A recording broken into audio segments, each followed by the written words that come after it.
Welcome to Missionary Roundtable with your host, Kale Horvath.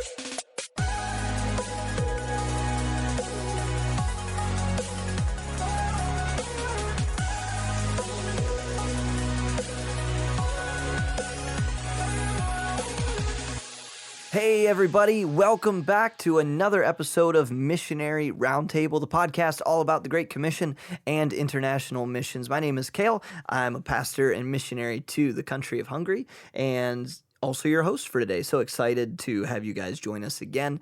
I love doing deep dives on different missionaries and hearing their stories, especially ones that maybe listeners who come from my background or even the fellowship that my sending church is a part of, maybe people that they don't know or they've never met before. And I'm excited to introduce you guys today to my friend Marc Patton. Marc has been a missionary here in Hungary, in the country that I'm living in and the country that God has called my family to. He's been here for almost 30 years. It'll be 30 years next year, actually. And so Marc has been here for a long time, came in here in the early 90s, right after the fall of communism, learned the language, moved his wife here with him. They raised 4 kids on the field. They've planted several churches, planning another new one that's only a couple years old in Budapest. And God hooked me up with Marc. I got his contact info about 5 or 6 months after we arrived here.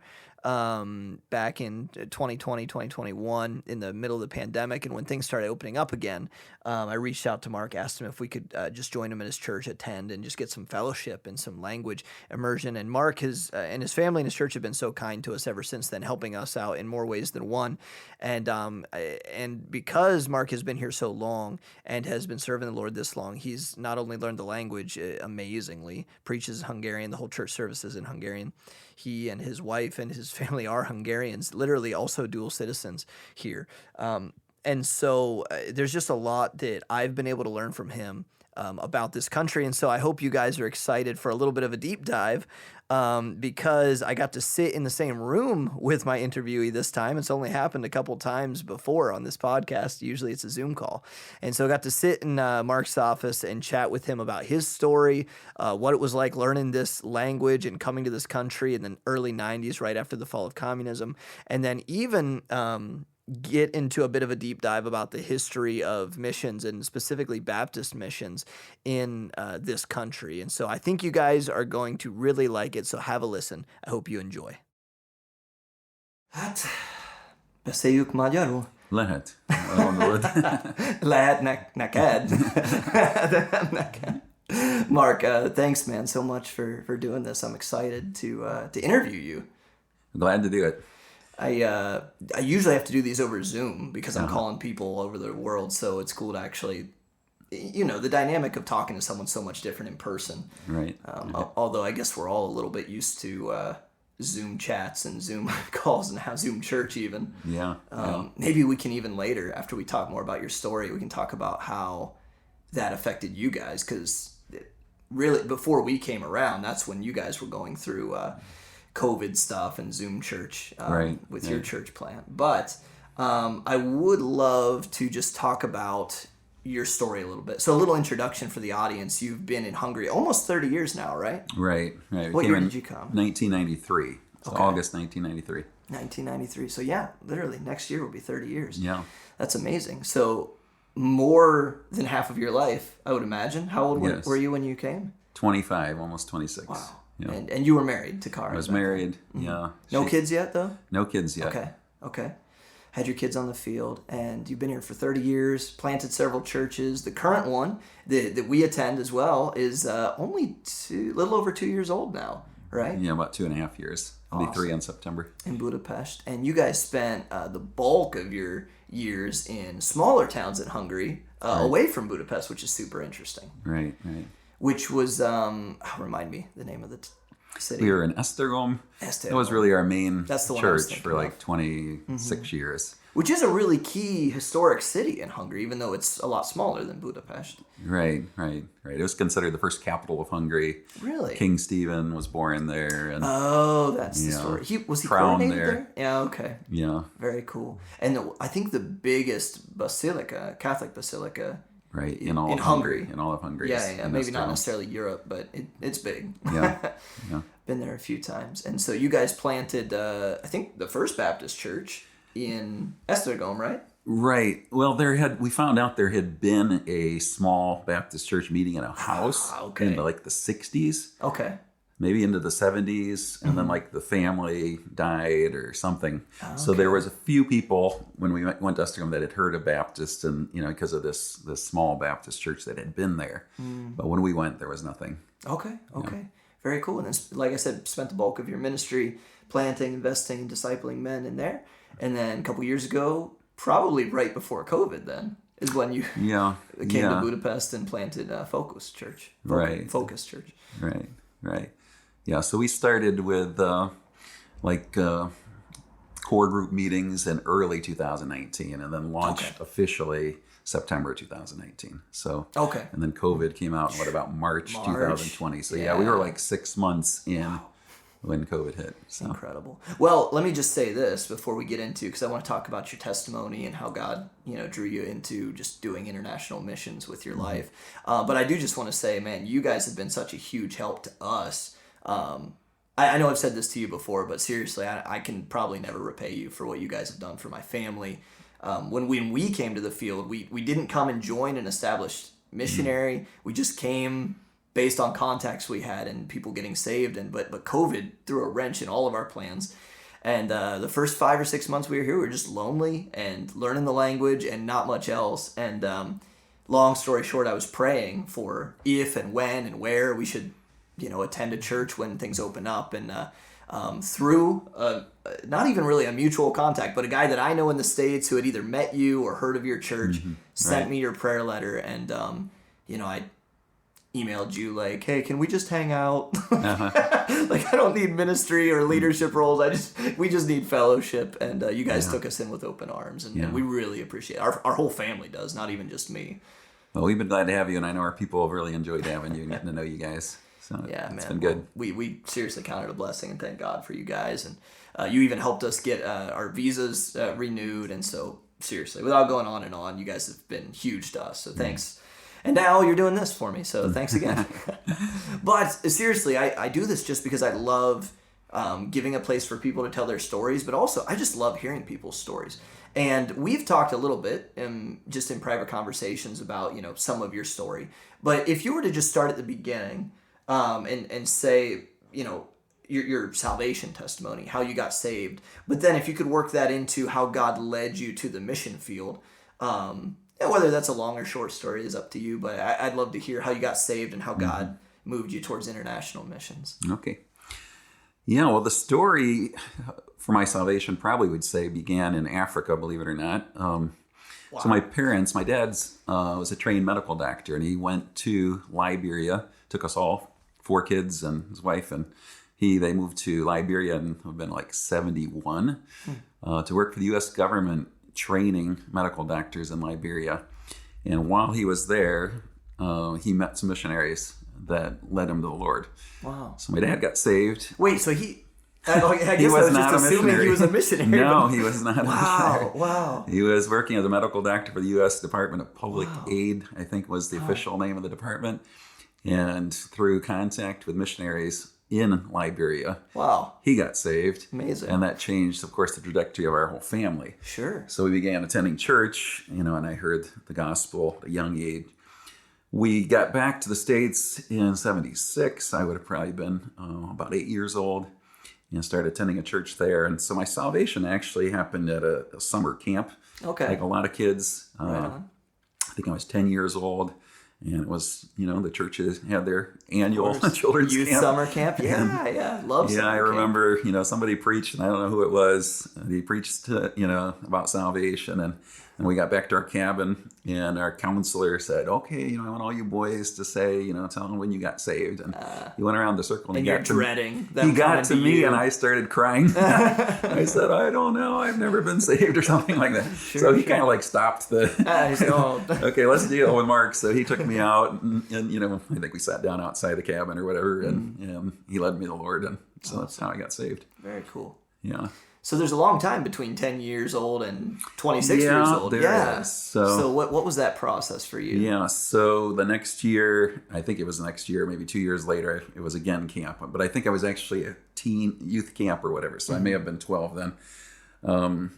But again, it was, like Friday night, whatever, invitation. In this case, it was the emotional high. to give give your life to God for, full-time service, whatever. Not just your leftovers, but your, They had this like fire. I remember they had like the campfire, and they had these little bundles of sticks. And they said, if you want to commit your life to God, to serve him with all your life, grab one of these bundles and throw it in the fire. It's a weird illustration. Yeah, I don't know, but okay. Well, okay, altar. Okay, yeah, I guess it's like giving it all. I'm thinking like judgment seat of Christ, like burn up the chat. Yeah. So but anyways, to me it was memorable. Going forward, grabbing the bundle of sticks, throwing it in the fire. And, I'm all in. And saying I'm all in. Follow the Lord. And really, about that time, I would say I felt called to preach, called to full-time ministry. Something. Would say. Maybe not. Yeah, a so specific basically thing. from age 12 on, if you would have asked me, what are you going to be when you grow up, I would have said I'm going to be a pastor or a preacher or something like that. Yeah. That's awesome. Yeah, I would always tell people that, because especially in Baptist circles, and I say this knowing that random people who stumble onto the podcast might just be Baptist, people I don't even know, but in the Baptist circles, when you're on deputation or something, they'll always ask you, brother, how did you get called to preach? When did God call you to preach? And I always just give my honest answer and what I think is a biblical answer. And I was like, well, when I was 16, I just wanted to be a pastor. And then I always take them to where Paul says to desire the office of a bishop is to desire a good work. And seriously, that's how it started. God just stirred my heart. I grew up in church and I just wanted to be. But then from there on, the onus was on me to pursue God and discipleship and training, of course. But that's cool to hear something similar in you, even younger, that you're like, I just feel like I want to do something more. So how did that translate in your local church? Like, what did you do after that? Was there discipleship, or was there did you go off to seminary when you graduated high school? Yeah. So I was attending a Christian school that was attached to our church that we were attending. Cool. And what state was this in? By the way, you're a Midwest guy, right? This would have been South Bend, Indiana. Okay. South Bend, All Indiana. right, Indiana. Yeah. Right next to the Buckeye State. Yeah. Notre Dame country. So. Oh, okay. Yeah. Yeah. So anyways, our youth, we had a really good youth pastor who I'm friends with to this day, that invested a lot in us. There was, it was pretty, probably 60, 70 kids in the youth group, so probably 30 plus guys. But a lot of time, we hung out at his house, and, so a lot of it wasn't so formal, but just, some of it was the typical church stuff, and others was just hanging out. Just that life on life. Yeah. And then I remember even our pastor, like in our senior year, for like 4 of us felt called in the ministry at that time. He decided to do I don't remember what he called it, like some senior special Bible class or something, So he just met the 4 of us and gave us books to read. Cool. So we were reading, books about leadership or, pastor related stuff when we were 17, 18, whatever. Mm-hmm.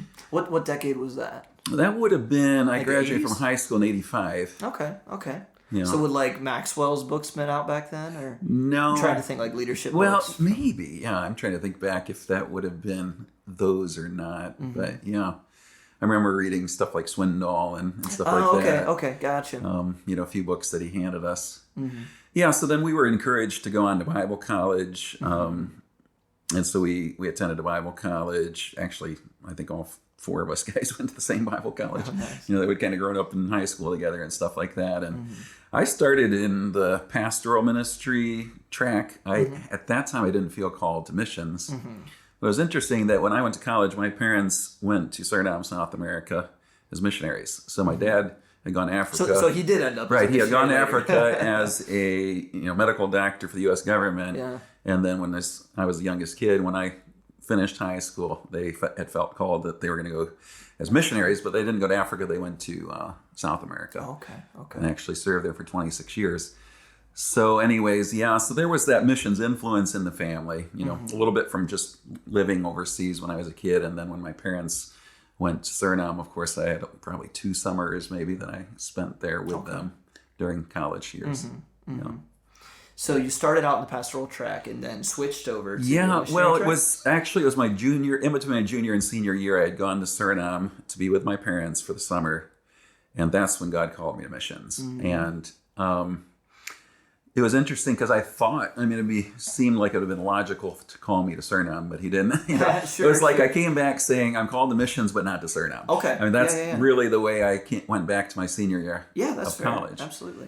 But at that point, it was too late really to change track. So I actually finished the pastoral major. Okay. I think I may have had one or two electives left that I did missions classes. Okay. I just threw in a couple missions classes, but really, yes, I didn't take the missions track. I took the pastoral track and graduated. Gotcha.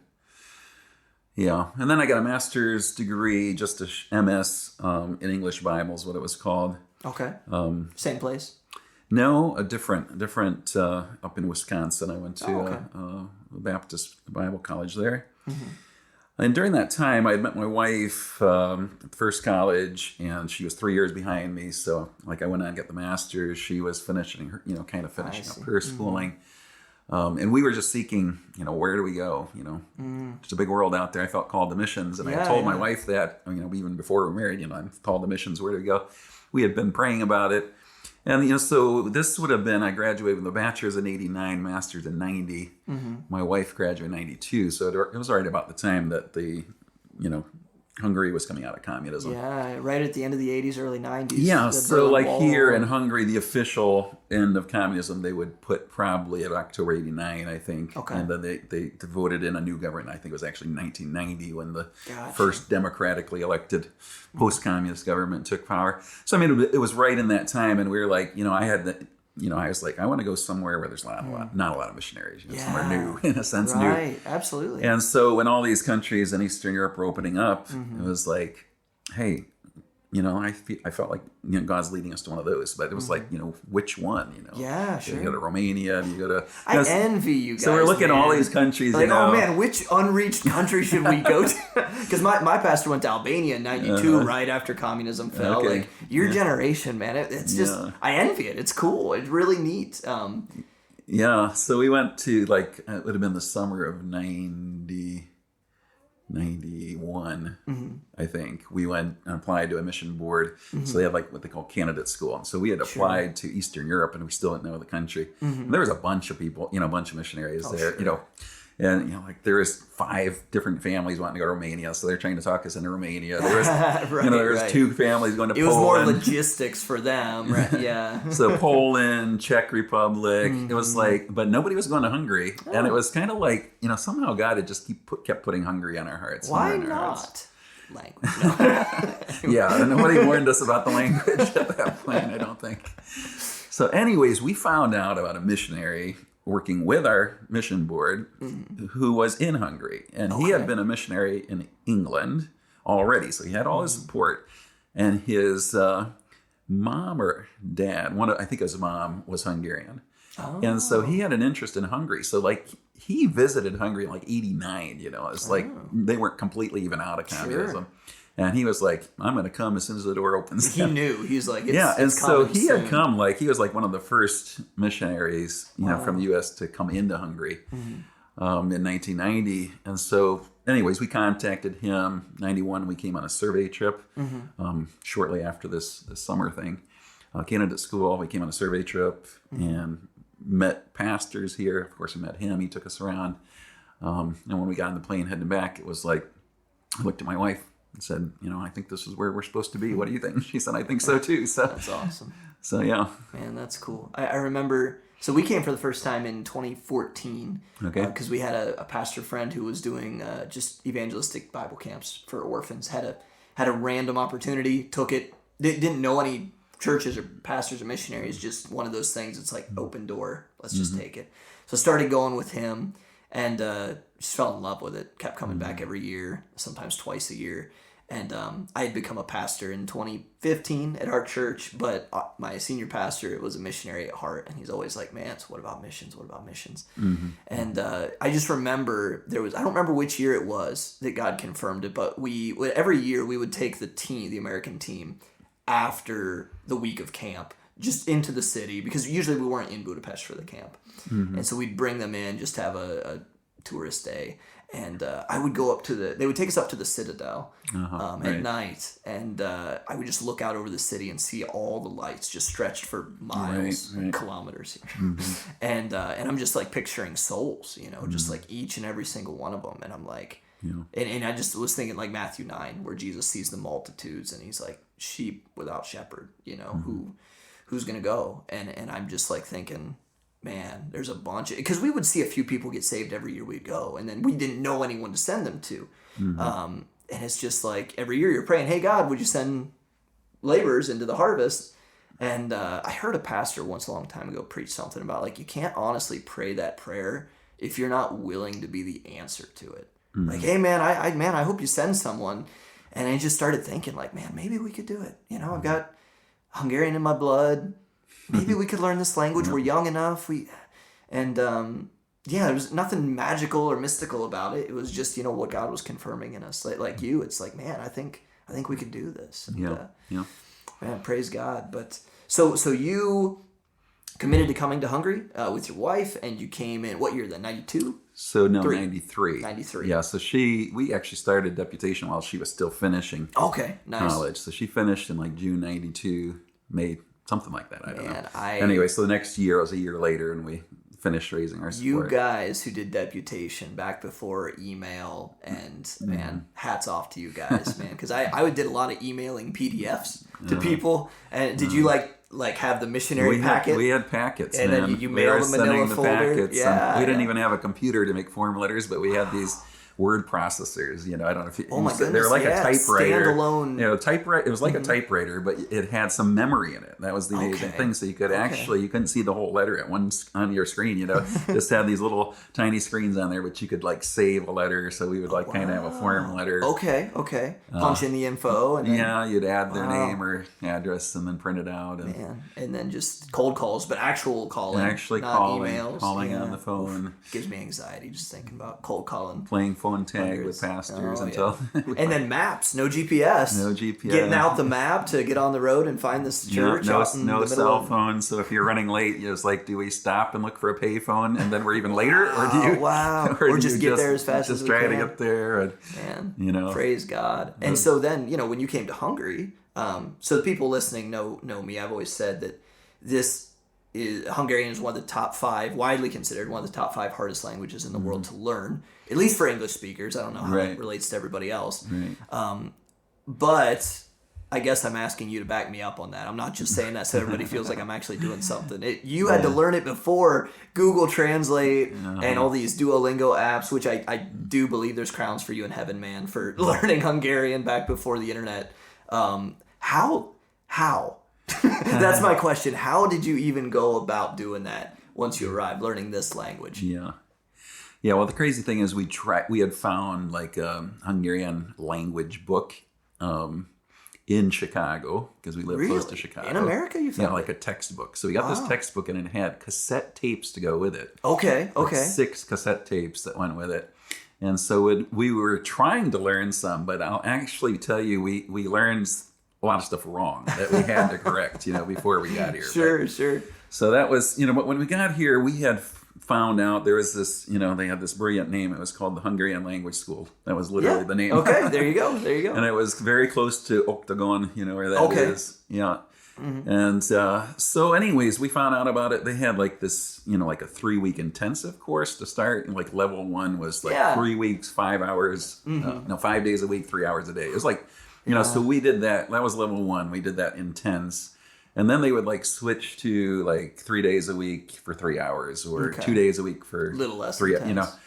So they had like 4 levels of basic, what they called the basic levels. And then you had 2 advanced levels at the school. This would have been, 93, 94. So I took everything I had. So that was like a year and a half. My wife actually just did the first year, because then we had our first baby. And so she didn't do like this level 5, level 6. So we had a tutor come and meet with her. And I was going to say, you weren't taking Zoom classes back then. You were Zoom classes. And you didn't live in Budapest. So you were so we were traveling from Untitled Chapter, which was, we were at first on public transport. Yeah, it was probably an hour and a half. But then we one bought way. One way. Wow. Yeah. And then we got our car, and it was That's literally your whole day. a little bit faster. Hour and a half one way. Hour and a half, 3 hours of school. 3 hours hour of and a half class. back. Hour and a half back. Whew, go to bed with a headache. Yeah. Yeah. So. Wow. Anyway, so we did that. That was one thing. Was we really did take every bit of schooling they provided. Yeah. At that time. And really tried to learn the grammar well, all the conjugations, all the good stuff. But the other thing we did was we intentionally tried to avoid those, what we would call expat ghettos or whatever, where everyone spoke English. Sure. Or because even back then, you could find those. Really? But of course, we weren't in Budapest anyway. So, I mean, where we were living, we had that one other missionary family that had helped us. That was it. And then, they had started attending a Hungarian church. We were attending a Hungarian church where we literally understood nothing. So, yeah. I mean, I remember I can relate, yeah. the first service, I said, I'm going to write down every word I understood. I had 2 words, Jesus and Bible. Oh, okay. Those are the only 2 words. Say Igen and Nam. Yeah, Yes maybe no. I would have known those. You're right. I probably knew those. But I mean, it was like the 2 new words, Biblia. Jesus and Jesus, Biblia. It was like nothing. I mean, it was like...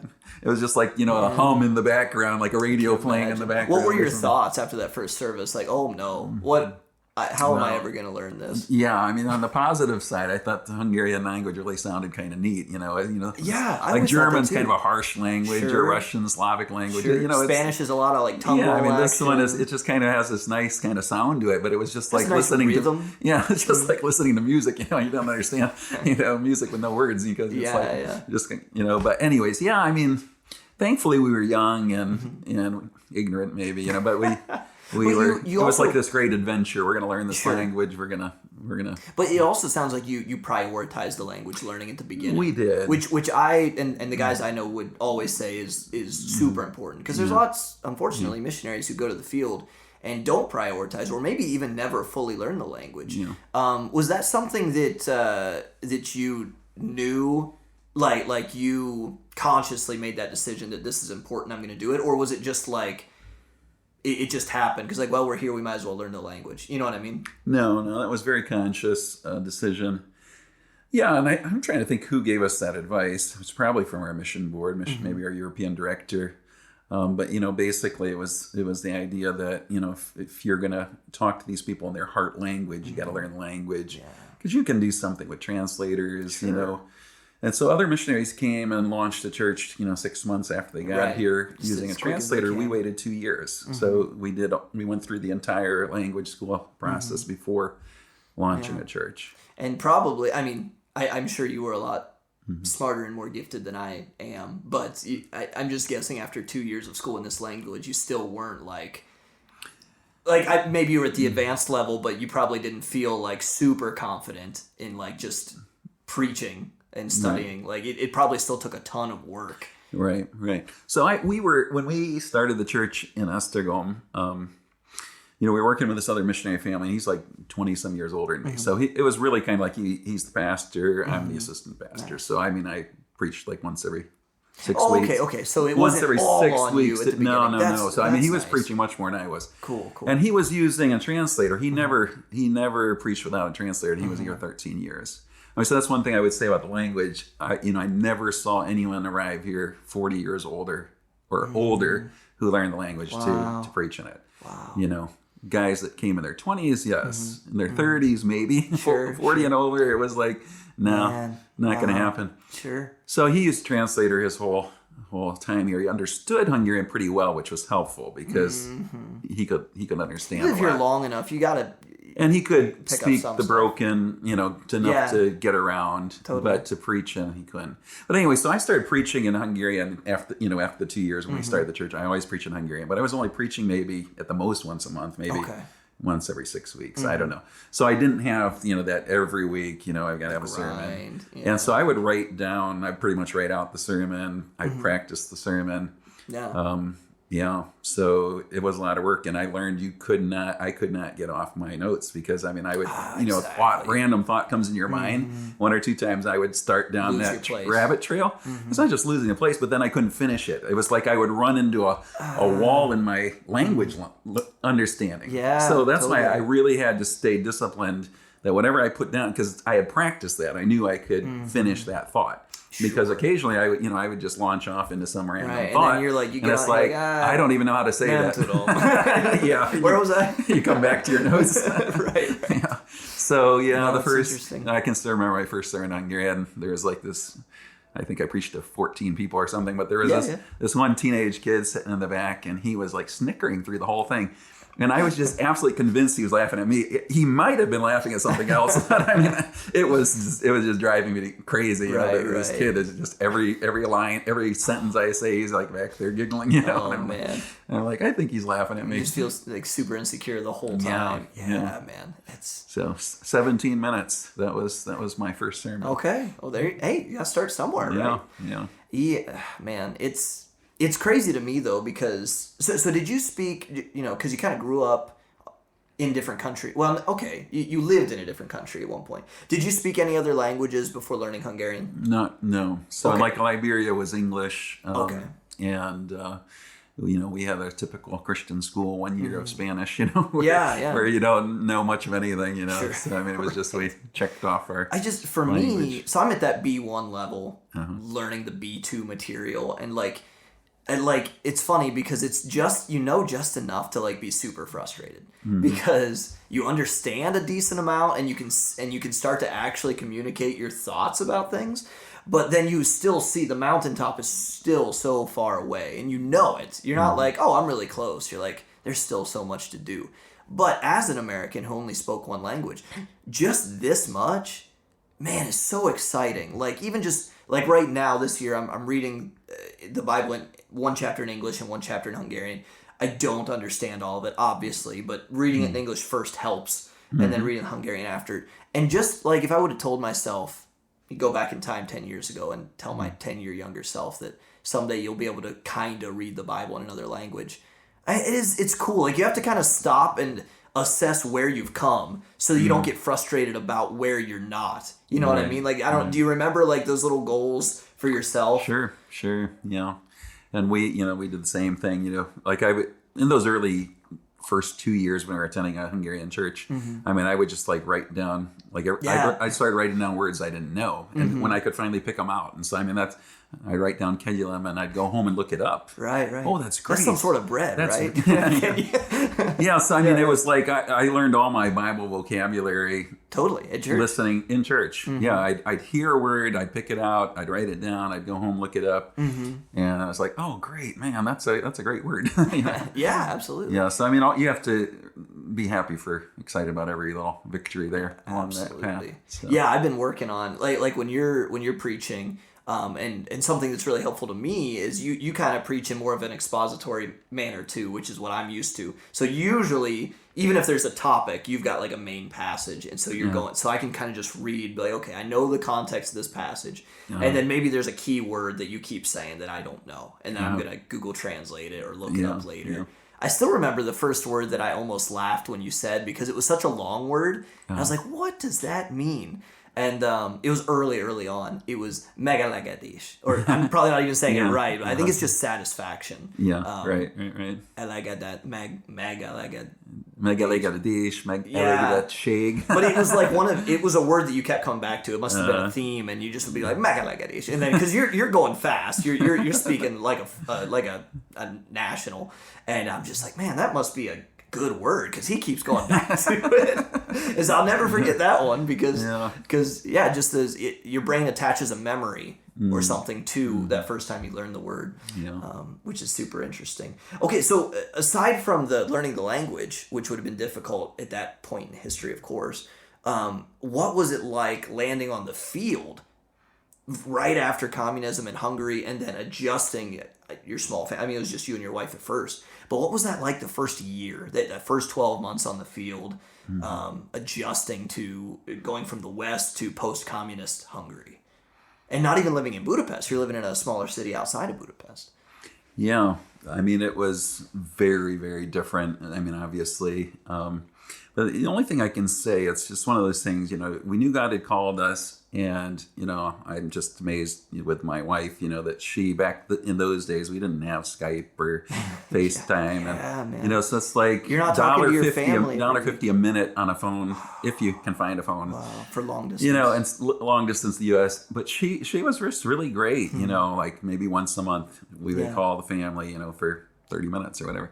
Yeah. But it was, to us, it was like, this is kind of like this grand adventure. We're here because God called us. We're going to learn this language. You knew what you were signing up before you went. Yeah, it wasn't So, I mean, it was like... It was new, but it wasn't a surprise. We knew this was going to be hard. But, I mean, the village life we were in was so different from a suburban, life in America. I mean, all our neighbors, they viewed a yard as, potential place to raise animals and food. Whereas in America, our yard was grass and we play or whatever, or you have a cookout. Yeah. Right. But every neighbor has pigs, chickens. Wow. They're planting a garden. They got their fruit trees. You don't just have a maple tree because it's pretty. You have a fruit tree because it actually produces something you can eat. And so it was just so different for us. I remember, our first spring there, it's like, okay, we're going to dig up a little plot and plant some food. We never did get the chickens there. Probably didn't have Tesco pigs. Back then, huh? No.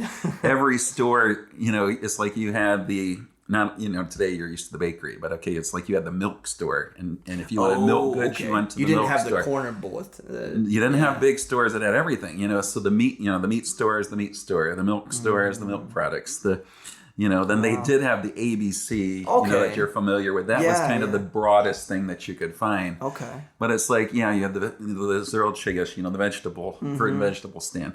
So, and then it was like everywhere you went, everything was behind a counter when we first got here. Yeah. So you had it's to kind of like ask the for it. gyógyszertár. When you go to the pharmacy, you have to know what you want and ask them. I don't know the word. Yeah, and so we had to do that with food. We had to do that with every product, cleaning, whether it's cleaning supplies or your shampoo or, so you're talking about pointing and trying to, act things out and nobody knew English back then. Of course. And it was like... You find yourself just putting a Hungarian accent on the English word. I need... Maybe that'll help. Tylenol. Maybe that'll help them understand. Right. But so it was so different, Did you ever do the big cooking? I don't even know what it's called, where they set up the big tripod over the fire with the giant pot. Yeah. We didn't do that ourselves, but when we started our first church in Esztergom, that was like your big, instead of the grill cookout, you got your pot and you what did they make primarily in that, like goulash? Well, goulash soup was the big thing, but also they could make, you've heard of the word prökrölt, so like the stew. Yeah. So they you'd make your kind of like a pork stew or a beef stew. Of course, then you had to do your old noodles separately, but Sure. Yeah, so it was definitely a different culture. Yeah. And then you had you have 3 kids, right? 4 kids. Oh, my bad. Yeah. And so that was you said that Karin did 1 year of school and then had your first kid. So that was the first. What was that big chunk of your life here? So maybe first 5 or 6 years you've got small babies. Or was it even longer than that? I don't know how fast you popped them out. Longer than that because we had 4 and 6.5 years. So okay, yeah. It was like we had 2 and then a 3 year. The first 8 to 10 years you had babies. 2 and then a 3-year break and then 2. Okay. Pretty close. So so the first baby was first 2 were born in Budapest, and because of we weren't fluent in Hungarian yet, somebody had recommended this doctor in Budapest that spoke English. Okay. He was very helpful, and so you actually felt like you can communicate. Of course, with the first baby, no clue what's going on. Sure. So he was really helpful, really good. We did our first 2 in Budapest with him, and then by the time our 3rd and 4th came, we were fluent in Hungarian. We were living in Esztergom, and so she just had the typical Hungarian system, going right through there. There you go. Yeah, so all 4 were born in Hungary, 2 in Budapest, first 2 in Budapest, second 2 in Esztergom. Wow, that's awesome. And so how was that like balancing the father life, but also the, you were, at least the first couple of years, you were in that not just the language learning stage, but the foundational stage of ministry, building the foundation for the church. And was that tough to balance? Yeah, I mean, even if you're in the U.S., you're going to have to learn probably how to balance that. So, I mean, to me, it was like figuring out, when we had the little kids, it was like, I'm going to give my wife one morning a week where it's her morning. Nice. So she can do whatever she wants. I'll watch the kids. I'll stay home, whatever, when they were little at home. Yeah. When they were starting to go to Hungarian preschool, we put them in Hungarian preschool. Then it was like normally, from preschool all the way through school, it was like, I was always a part of their morning routine. And usually I was the one getting them to preschool, getting them to school then later, or at least ready for it. Sometimes they were going on their own, but so I mean, you got to figure out how to make things work, and like figuring out the weird part for every missionary is like, so if we were just in America, it's like, okay, it's time for my first child to go to school. Well, I remember going to school. I'm sure things changed a little bit, but like, okay, where do we sign up? But here in Hungary, like, where do we go? Who do we talk to? What school do you go? I grew up in a small town, so there was the school. It was like you went to that school, not the one in your neighborhood. And so, like, even just getting Judah to preschool the first time. Now, granted, I'd been learning Hungarian for about 4 months. But, yeah, it's like you're not just learning how to be a parent. You're also learning how to be a parent not where you grew up, which just makes things a little bit more difficult. Right. Yeah, thankfully, we had launched the church in 95. So by the time our kids were in preschool, we'd had this church going a couple of years. That means we had people that were in our church. Sure. So we had people that were helpful. Yeah. Either they take your hand and walk you through it, or they would explain it. What to do. Yeah. And also we were not in Budapest. So like the town we lived in, there was one preschool. And there was one. I mean, there wasn't a question about where you're going to put them. Sure. Because, I mean, actually our kids, and that's the one thing interesting in Hungary, even in Budapest, sometimes I'll see these little 10-year-olds on the subway by themselves. Yeah, absolutely. Just riding the public transportation. I mean, our kids were literally walking to preschool at age 6 by themselves. Wow. 2 blocks. It was only like 2 blocks. They didn't have to cross any big streets. So it's like, in Hungarian culture, they don't kidnap kids. Well, I mean, you're not wrong, though. Budapest is a big city, but and I know the places that they say are sketchy. Like, you've got a few, I won't name them, but there's a few places in Budapest that are just known.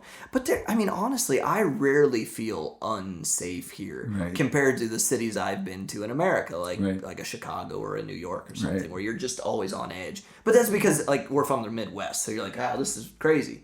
But here I don't know. It's a big city versus what I'm from, but like I don't feel the same dynamics where I'm not worried when Brooke and Judah go out by themselves to go shopping and they're taking the public transportation generally.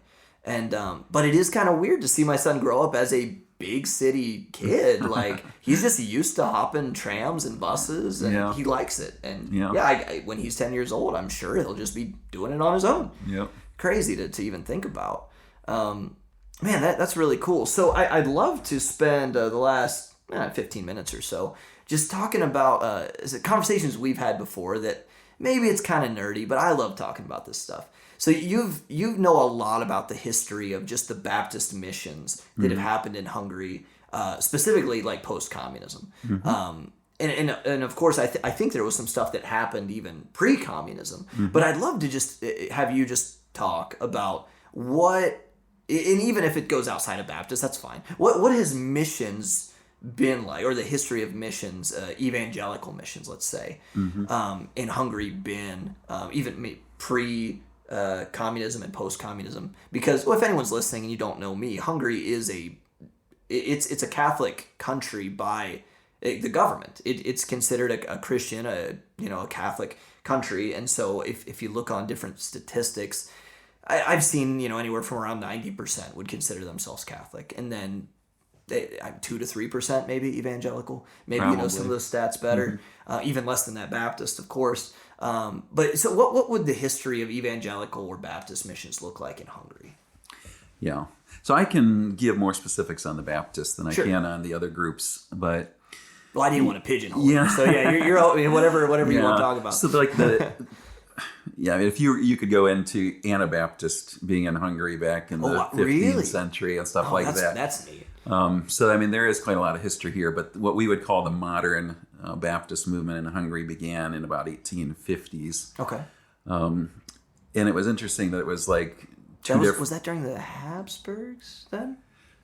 Ooh, yeah. Sorry, testing your history. Yeah, you really are testing my history. But yes, or at least the Austria-Hungarian. Yeah, that should be the Austria-Hungarian Empire. You would have had that in 1868, I think, or 70. That's when we really had the formation of the Austro-Hungarian Empire. But before that, if you remember, 1848 was when they had the revolution against the Austrian rule. So anyways, somewhere back in that range, Baptists were introduced into Hungary in two ways. First, where some Baptist masonry workers went to Hamburg to rebuild the city of Hamburg when it burned down. There was some big fire or something. And they became in contact with Baptists there, got saved, came back to Hungary. And they were in Pécs, down in southern Hungary, and they're the ones that started kind of a movement down there. The second one was actually a missionary from Germany who came to Budapest and started churches. And the first Baptist churches in Budapest spoke German. Oh, wow. So they were in the German language, not in the Hungarian language. So like the oldest Baptist church in Hungary is the Veselény utca Baptist Church. And they say all the way into the 1900s, services were in German. Wow. Yeah. So it's a 100-plus-year-old church then. So anyways, this guy, he reached some Hungarians, though. This guy's name was Meyer Henrik in the Hungarian order. And he reached, one of the key guys he reached was a guy named Kornya Mihai. This would have been like the 1870s. Well, this guy is considered like the founder of the Baptists, really, in what you'd say all of Eastern Hungary and Transylvania. So this guy and his co-workers from 1870 to World War I, pretty much, we're talking about 30 to 40 years time period. They planted over, I believe, 600 churches. Wow. In the eastern side of Hungary, what we call the Alföld, and all the way into Transylvania, which was all Hungarian. This was all Hungarian speaking. This is before 1914. So massive. You're talking maybe as many as 20,000 Baptists by World War I. Unreal, over a couple of decades. Yeah. And I mean, it was just remarkable. Maybe someday when your Hungarian reaches that point, you can read his biography. It's quite a fascinating, fascinating end story. of the Philadelphian church age period. I mean, it was quite an impressive story. Well, and then of course they had World War I, which was a setback change. And then you had this maybe 20-year period between the wars.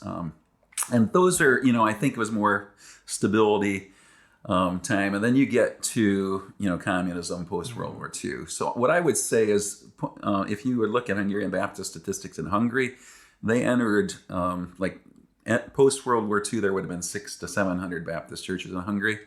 When communists ended, it was right around 400.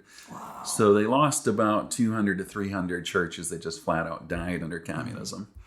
That was in like the whole of the old Hungary, or just in modern day? This is just today's Hungary. Okay. So I don't know all the statistics in Romania.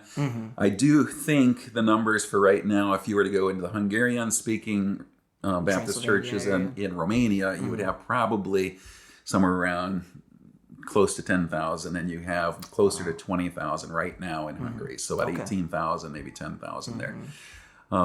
But anyway, so under communism, you have to imagine essentially virtually no evangelism was taking place. Sure. They were probably just in survival mode. Except for a couple rebellious pastors that refused to be silent. Wow. So basically, they were given freedom to hold their services as long as you just keep to yourselves. Don't try to... Now, that's surprising. Yeah, they were having church. Baptist churches were running all through communism. But no proselytizing. So it's like anytime the Baptists tried to do something like, like a big youth camp or something, then the hammer would come down. And the hammer falling would be threats usually, taking jobs away. But anyways, like one of the great pastors in Hungary during that time was now in his 90s, Kovács Géza. I mean, he was one that he just, everywhere they went, he just evangelized, and, churches grew. And then the communists would move him. They said, okay, you're causing too much trouble here. We'll put him in a small town, and that church. They let him live? Yeah. And then they took away his license for a while. And he still went preaching. Because you had to be registered with the state, of course. He took away his preaching license for a while. And anyways, this guy was just amazing. He ended up going to Budapest. Okay. Probably this would have been the 70s when they said, oh, you can have the church in Budapest, which is a kind of outskirts of Budapest. It was a church like 20. It grew into like the largest church in Budapest under his pastor. So he was one of those remarkable guys. Like when we first came to Hungary, I'd have him come to our church in Eston like every year to preach. Oh, you knew him? Yeah, he was in his 70s then. Man. Yeah. That's awesome. So actually, I'm like thinking you're talking about this guy in antiquity. No, you're his like, granddaughter is a member of Focus Church. Wait, for real? Kertész Tamás, his wife, Dori, is... Wait, what? Is Dory his is granddaughter. One of his many. I didn't know that. That's his granddaughter. That's crazy. No way. Yeah, but this guy's like a legend in awesome. Hungary. He was quite an amazing guy. Like fangirling over this 90-year-old Baptist preacher. He's in his 90s now. Crazy. Doesn't get out much. Sure, but he's still kicking. But yeah. But anyways, like under communism, he was like one of, and it's like everywhere he went, the church grew. And the other person like that is the guy, his son is our worship pastor, Daniel. Mm-hmm. His father was a pastor under communism that saw a lot of success and growth in his churches because some of these guys just refused, not to share the gospel, not to try to reach people. Yeah, praise God. And so it's not like when we came here that there was nothing. Okay, we came, and the Baptist church was coming out of communism. There was some conflict within the Baptist Union because some of the leaders, of course, had compromised. It was kind of like you've got to somehow get along with the communist government, and so some people would compromise, others would fight it, and that caused two factions within the Baptist Union. The people that said we need to just be at peace and keep our mouths, keep our head low, I see. And others that say no, we got to preach the gospel. Press on, yeah. So I mean, that was kind of like what we came into here. Interesting. When we arrived in Hungary. But yeah, so then post-communism... It's really only about 30 years. Yeah, we've got 30 years post-communism. And I would say out of those 400 churches that came out of communism, probably when we got here, at least 100 to 150 of those were really small. So we're talking, they called them a church, but maybe 10 or less people. Very small. Well, a lot of them had their own properties, though, like because they've been around for a while. Yeah, because they just petered down. So I would say, the number of Hungarian Baptist churches right now is somewhere around 320, I think, 320 maybe. Okay. But I would say probably 80 to 100 churches have been planted in the last 30 years. Oh, wow. Okay, so 100 to 150 maybe have died. Wow. So they just let a lot of the small ones have died in the last 30 years, but many others have been planted, especially in what's called Transdanubia, so from the Danube to Austria. Okay. This was the weak side, where the Baptists and Reformed were weaker. It was the stronger Catholic side. So we had cities in Western Hungary when we got here that had lots of cities that had no Baptist church. And some were big. Sombate, 100,000 had no Baptist church. Wow. Our Eston, 30,000, no Baptist church. Tata, 30,000, no Baptist, 25,000. Wow. Zalaegerszeg, 60,000, no Baptist church. So those aren't villages. You had big... some of them were county seats. Tatabánya, 80,000, no Baptist. You had some big cities that were missing, had no Baptist church. And so the Baptist Union actually targeted some of these. And of course, we had part in 2 plants in Esztergom and Tata.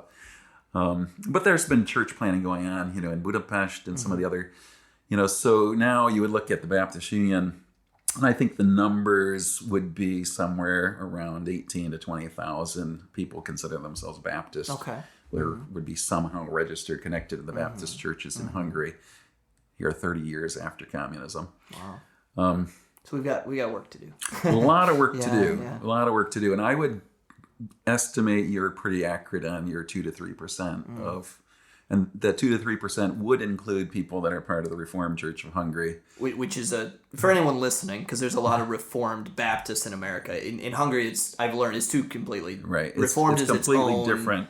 Not even denomination, it's its own thing. Yeah. Yeah. So here, the Reformed Church of Hungary, I would say, there you have this kind of this smaller group within it of what I would call evangelical Christians. Okay. Whereas because they would baptize babies. Even these would, but as a doctrine. But they're preaching the gospel of the new birth, repentance. Whereas I would say the vast majority, it's just a different form of religion. Right. Well, and most statistics, depending on the website, maybe the SBC wouldn't do this, but under evangelical, they'll include Mormons, JWs. So it's 2 to 3% of a 10 million people country is evangelical, whatever that means. And then even less than that is actually born again, saved. So that's a lot of work to do. Yes. Yeah. Well, I count it a privilege to learn from you. Seriously. I mean, it's been great to learn little things like this. Like I can go to Mark and just be like, hey, Mark, what about this city? Oh, well, there's 2 Baptist churches there. One's really small, but one's been there a while. Like he's like an encyclopedia. And so that's incredibly helpful when we're talking strategy about reaching Hungary for the gospel. So I count it a privilege for you to be my friend and to just learn from you too, man. So I'm trying to think, what can we wrap this up on? If you were... Man, you've been here almost 30 years now. And so what would you consider just in your life? This stage of your life, this stage of your ministry, your kids are grown. You just moved to Budapest. You started this church a little over 2 years ago, but just moved here last summer, right? Right. And so you're in a new stage of life, a new stage of ministry, and living in the big city now compared to where you were. Do you see this as different for you, or has your sorry, I'm not very good at saying what I want to say sometimes in either language that I know. Do you feel like your goals or your what you're aiming for has shifted? Like, are you in more of a investing in men period of your ministry, or you know what I'm saying, like different stages of life and ministry, or are you still just like, nah, man, I'm just plugging away and keep planting churches until the Lord comes back? Yeah. No, there's definitely been a change in perhaps in the way we do ministry, and the way I almost look back, when I said this to my wife, and I've said it to others in the last 3 years. It's like I felt like my first 25 years here were preparation for what I'm doing right now. Interesting. So it's like, God, it took 25 years to get me to a point where I'm ready to do what I'm doing right now. Moses took 40. It's all good. So, what I would say the biggest difference in what I'm trying to do now, I mean, we're trying, and I know many people say it, and I'm not sure we'll see it happen, but we're trying to move from addition to multiplication. Churches that plant churches. Yeah, and not just churches that plant churches, because I think it all builds on each other. So I would say multiplication of disciples, multiplication of leaders, multiplication of churches. And those all obviously, you're not going to have the multiplication of churches without having the other two. Yeah. But the idea is multiplication, which means it's a different type of ministry. So it's like, I mean, it's all we're all supposed to be doing, but I'm just not sure I did it. So instead of me trying to disciple everybody, I'm discipling someone to disciple someone, disciple someone to disciple someone. And instead of me being, more, how should I say, our previous church was more pastor-centric, more things are running, I'm trying to delegate more, pass down. Get more, I'm more everybody involved. Yeah, I'm the vision man, and I'm going to try to keep us on in the right direction.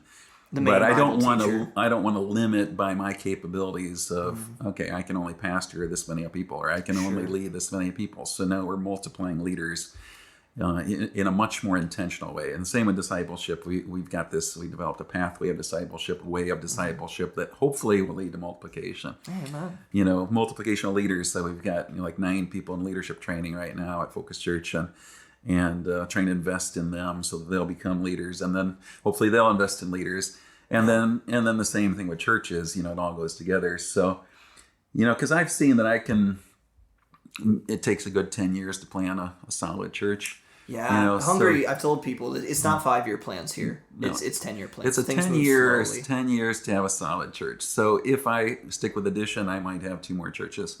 If I can get to multiplication, then it doesn't even end when I leave. Yeah, amen. I mean, it just keeps on rolling. And that's the goal. And that's the goal. Absolutely. So not to leave 4 churches, but to leave almost a movement of churches, planting churches. I mean, that would be our goal, our dream. Oh, praise God, man. Yeah, and I know that we come from similar backgrounds, and in my church, when an independent Baptist church, I'm not going to use the official term because we wouldn't identify, that's the buzzword in 2022, as such, but we came up from very similar backgrounds. In my church, when I was a kid in the 90s, that's when a church from Kansas City area brought like a philosophy of discipleship to our church, and we really like started to understand this multiplication and investing in men to invest in other men, and that was like a game changer. And so I grew up in that, and so it's kind of like in my DNA. It's really cool to hear how like you have like in the same period but in another country in 90s and 2000s are like realizing like this addition thing doesn't work. There has to be a better philosophy. And so yeah, I mean like